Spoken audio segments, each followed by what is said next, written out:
everybody, it's Andreas with This Weekend Triathlon. Actually, I've got a big confession to make. It's been a while, and we've been off the air, my co-host and I, Kevin Tedonio, and I just got to come clean because I'm really the real Starkey, at the real Starkey on Twitter.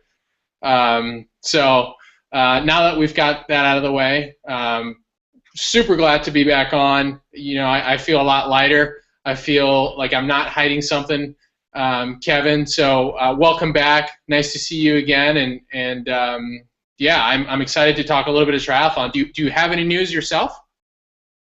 You know, I get all my news from your real Starkey Twitter feed. So no, I don't have any more news that you don't know. But yeah, it makes a lot of sense why we haven't been on the air. I mean, you've been so busy, you know, populating the Twitter sphere with all your brilliant tweets. So you've been busy. Haven't wanted to interrupt that. Wait.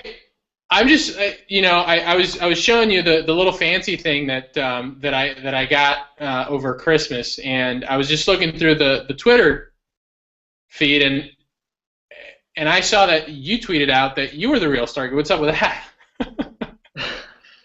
Well, it's because I actually am the real Starkey on Twitter. Yeah, it's that's my pseudonym. So you are full of shit. You're not the real Starkey. I am the real Starkey, and I will be accepting sponsorship for the Starkey. I am Starkey, and it'll go to to fund my travel to my next triathlon where I play shittily. Well, I must say, if I have to summarize it in one word, that would be it. That's is that a blank piece of paper? I can't see it. My doctor's handwriting. Hashtag blessed. But having said that, you know, we haven't been here for a while. We've taken a little bit of a break, but the season's heating up. So shall we put it into hashtag beast mode? Yeah, man, let's roll. But I want to circle back to the off season because I've been fully embracing my off season creature, and I do want to share some perspective and insight on that. But first, without further ado, we do have some of the early season classic races that have already come to pass recently. Most notably, Abu Dhabi, you know, the most hip, the most happening race in the United Arab Emirates, of course, the Abu Dhabi Triathlon. So, Andreas, it's a huge race, huge money, huge location there in Abu Dhabi, one of the 7 Emirates of the UAE. It seems like the UAE tries to have like the biggest and best everything. They got to have the Formula One race there on the Yes Marina circuit. The Sheikh over in Dubai is going to have the most expensive horse race in the world at his $2 billion horse track. And in triathlon, you know, a couple of years ago, they said, hey, what the hell, we're going to do a triathlon too. The Dubai Marathon's not enough, and Abu Dhabi's got to come up with something. So they have the Abu Dhabi Triathlon, where they put together a hell of a race there in Abu Dhabi and bring in some of the biggest, best talent in the world. Well, you know, I got to disagree with you a little bit. I think that was the case when you did it a few years back, but I don't think it's been a premier race like it was back then. It doesn't appear to be that way. I think just in typical UAE fashion, they make a big splash and then things kind of die off as the year goes by. I mean, you know, you've got the prime example. Dubai, you know, was like the place, and now it's just a place of unfinished buildings, construction, and a bunch of corruption. And I think the Abu Dhabi Triathlon just kind of had a big splash the first year or two, and then, you know, I really don't think it is what it used to be. You know, looking at the pro field, it certainly seems strong, but not to the level and not to the depth as it's been in the past. And if you look at the money for the winner and second place, it's a huge drop-off from first to second. I think the first place winner, the winner gets $40,000, second place gets $15,000. Then if you don't finish in the top 6, you're not making any money, which is, you know, right up there with WTC, which gets criticized by us and anybody all the time for the ridiculous prize money that they have. Yeah, and obviously the UAE is probably the most inconvenient place in the world to travel to, coming from the U.S., coming from Australia. And the organizers there used to pay quite a bit of money to fly the best, most talented pro field. The year I raced in 2011, it was actually my first pro race. And they had almost 60 pro men in the starting line, most of which dropped out, more than half dropped out. But a lot of those athletes, had the free stay, the discounted or free airfare on the way over, and they might have not been paying the most amount of money. But I think at the time they were paying, quite a bit of money, and that's dropped over time. And not sure what's up there, but they are certainly bringing in big name talent, at least as kind of marquee athletes like the Brownlees, Alistair Brownlee racing there, and or was it Alistair or Jonathan? Alistair and Jonathan raced, and they finished. They won together. Awesome. So were they holding hands? I think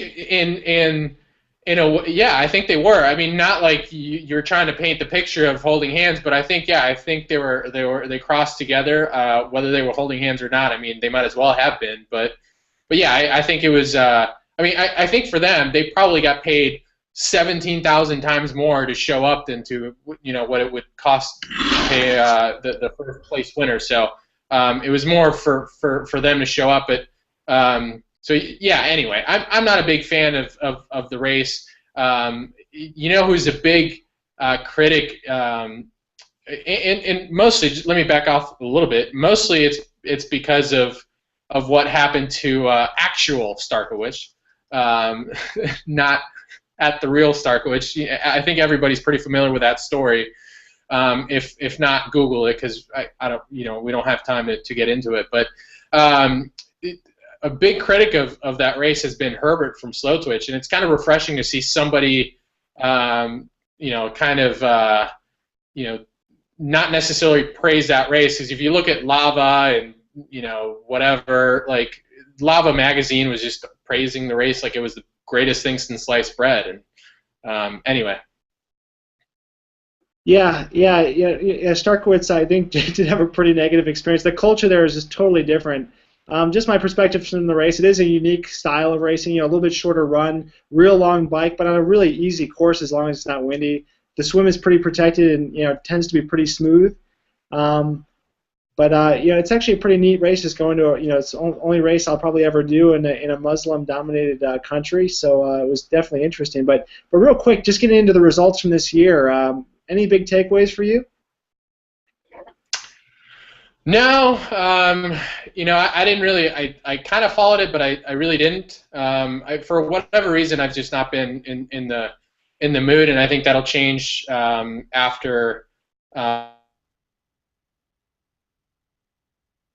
Oceanside and obviously this weekend in Melbourne, but no takeaways.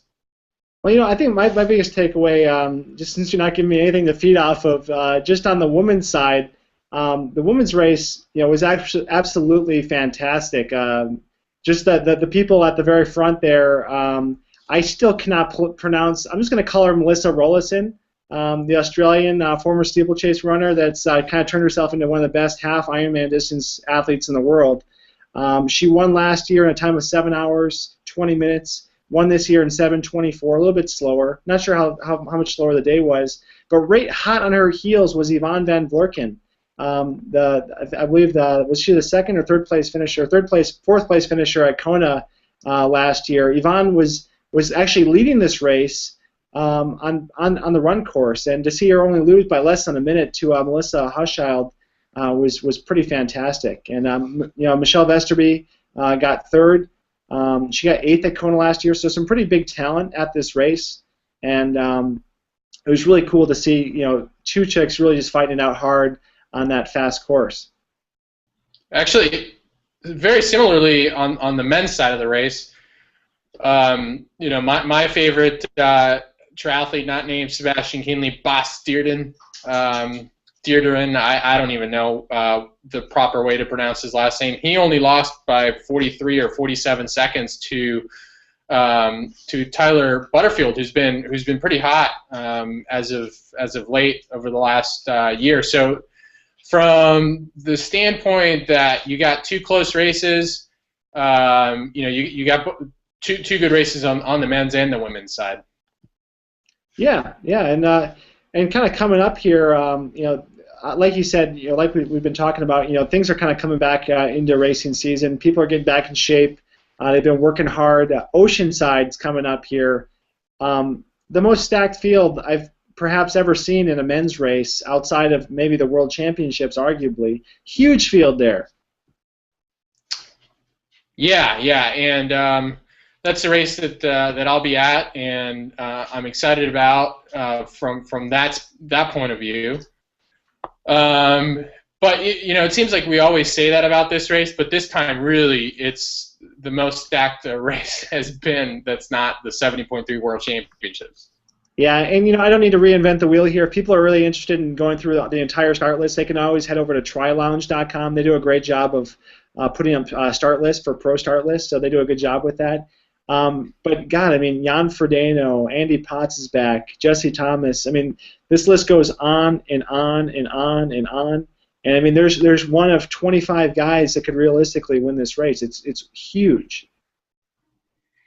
Yeah, and with the 70.3, obviously, it provides a distance that's more friendly to action versus something like the Abu Dhabi or even a 140.6. I mean, there can be lots of action throughout the day, especially since we've seen bigger and bigger packs coming out of the water together. So it should be a good race. You've got a couple of super bikers. You've got Andy Potts, who's won that race a million times, it seems. I do think that this year that's just not going to happen again. I mean, I just can't see him winning unless he gets a little bit lucky. And Sebastian Kienle, he's on the start list. Yeah, he'll be there. Andrew Starkowicz will be there. Yeah, I actually just got off the phone with Andrew Starkowicz, who confirmed that he is racing at Oceanside.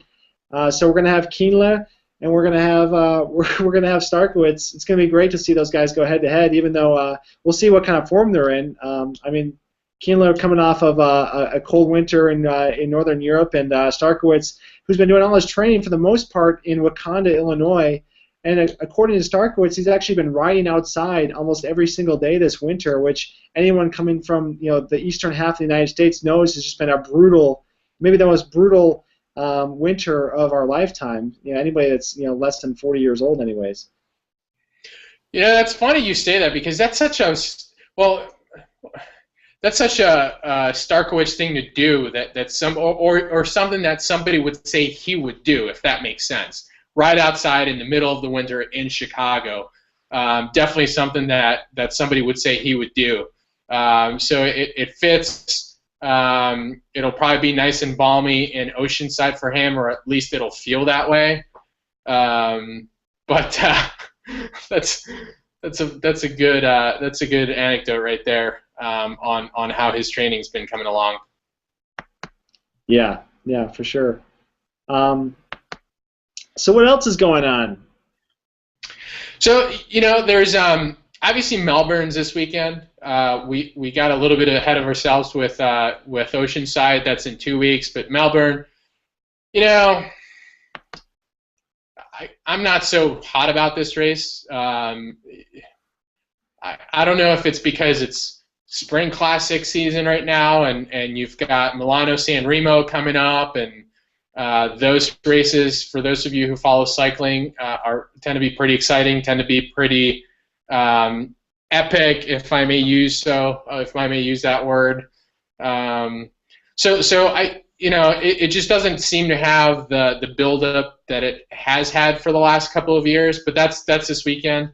A controversial figure with Michael Weiss competing. I think anytime he shows up to a race this year, people are going to talk about it. People are probably going to say, blah, blah, blah, he shouldn't be racing, X, Y, Z. But that's going on this weekend. Yeah, I think the biggest factor at that race isn't any athlete. I think it's actually the conditions. The conditions coming off, Southern Australia can change really in a day's notice. This can be a really hot race. This can be a really cold race. It depends on how the weather's kind of shaping up over Tasmania. And heading into the bay there in Melbourne, so they can get really, really extreme conditions, and those can affect people like Luke McKenzie, who basically can't race in the cold, and some of the athletes that do a little bit better in the heat, or like Marino van Hoenacker, doesn't do well at all in the heat. So it's still a pretty good field. But like you said, Mickey Weiss, he's definitely got a chip on his shoulder coming back from that injury. He dominated towards the end of last year. Was it down in Mexico at the last full Ironman in North America last year? So after his ban, he's coming back, and I think he's going to be the one to beat, even though there's other guys in the start list. And I'm looking at the start list now. Craig Alexander's on the start list, but I thought he promised not to do another full Ironman. I thought he was moving to halves, so maybe that's just a mistake.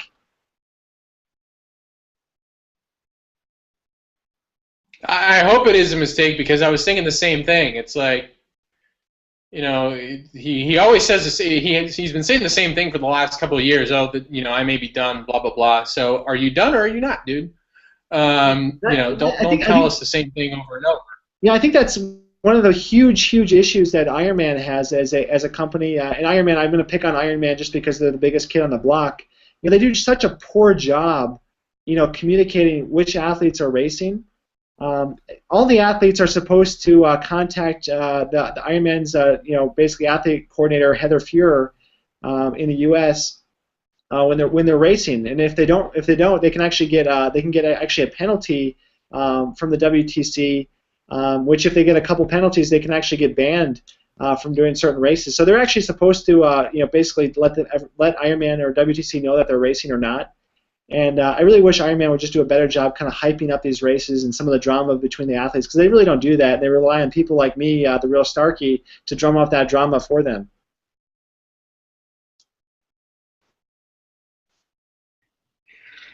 Yeah, and you would know as the real Starkey that you like to pick on at CEO Ironman quite a bit, and banter back and forth with him, which I do enjoy reading. So keep it up.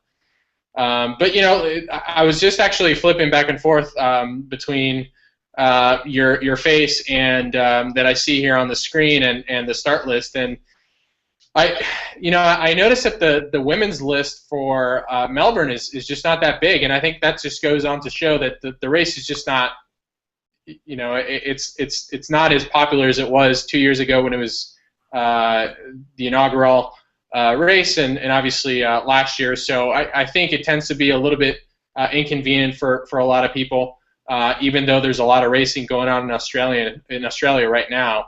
But really not very many big names on that start list for the women. No, I mean, there are three really big ones. You got Mary Beth Ellis, Caroline Steffen, and Rebecca Keat. Those three are arguably, they're definitely in the top 10, top 5. Rebecca Keat was my pick to take Kona last year until she had a mechanical where actually her cassette on her Mavic wheel actually jammed off her flywheel, if you can imagine how that happens. And so I think that's actually going to be a great duel between the three of them. But then Natasha Bodman, who's I think she just became eligible for Social Security at she's going to be vying for the win as well. Representing the AARP crowd. Yeah, she well, it's funny because my brother was joking recently that he got something in the mail from AARP, and whether they have that in Switzerland or not, I don't know, but if they do, she's definitely getting it.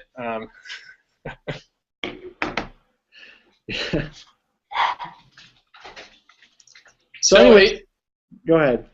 Yeah, no, so that's this weekend. That's on the docket this weekend.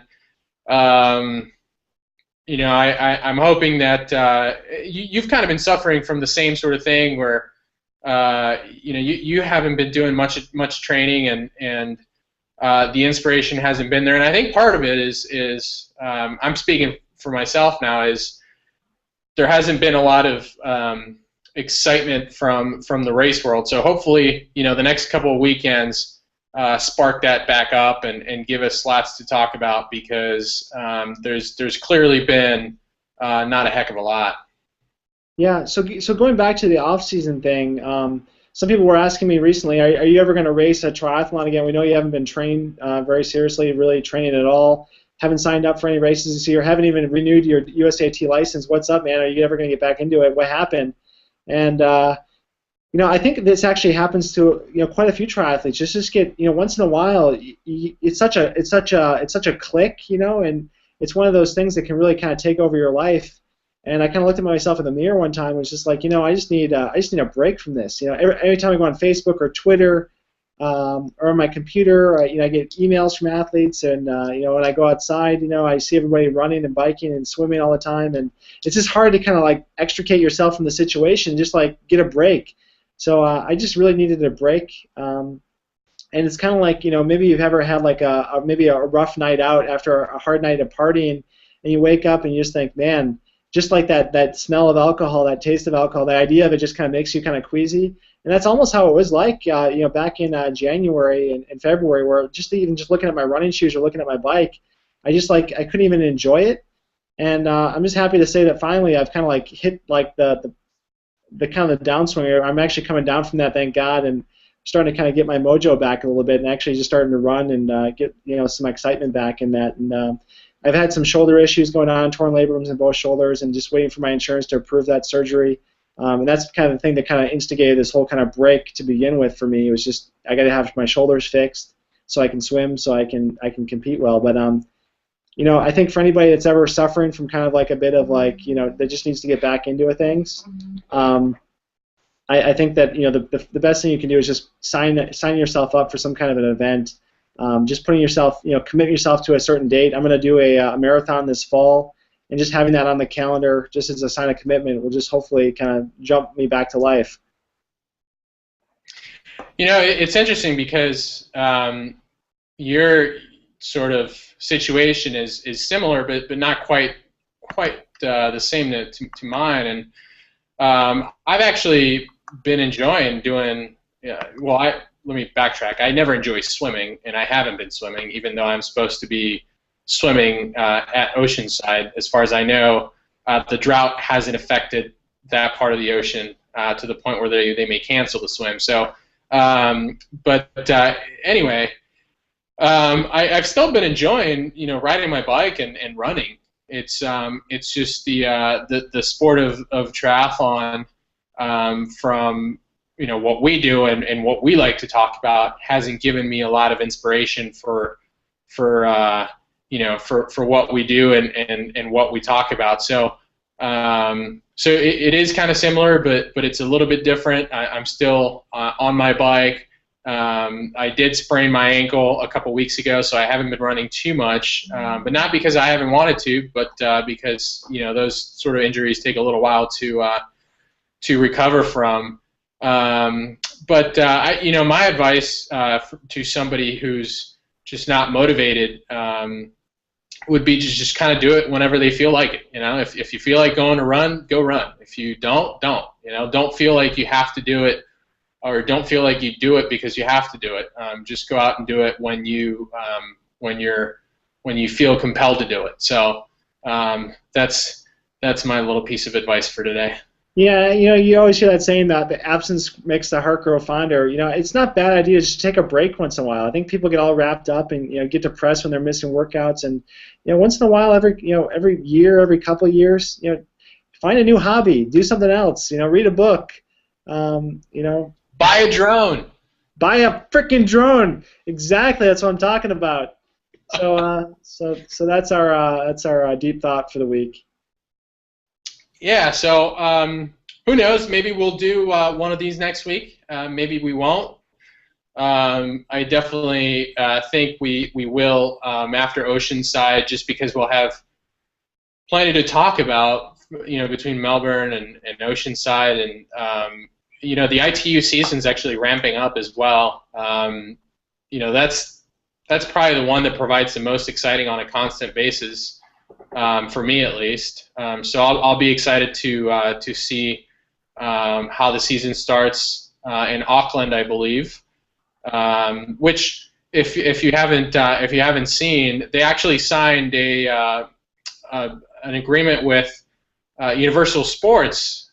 So they're Universal Sports. If you have cable and if you get that channel, they'll be showing, I think, all of those races, which is really cool for somebody who's got cable and who's got that network. I think that's really cool. Otherwise, you can always see it on the computer. So if you really want to watch, you always can. But that's a sport that I like, and I look forward to the start of it as well. Great, man. Well, hey, to our viewers, thanks for bearing with us the last couple of months in our down season, and maybe that's going to be a reoccurring thing. Just have a down season with This Week in Triathlon. Vary your podcast once in a while and watch something else. But we're back, and I think we will have some things to talk about next week. So we probably will be on, and look forward to continuing the conversation then. Andreas, thanks, man. Thank you, Kevin, and yeah, we'll talk to you soon, man. Sounds good.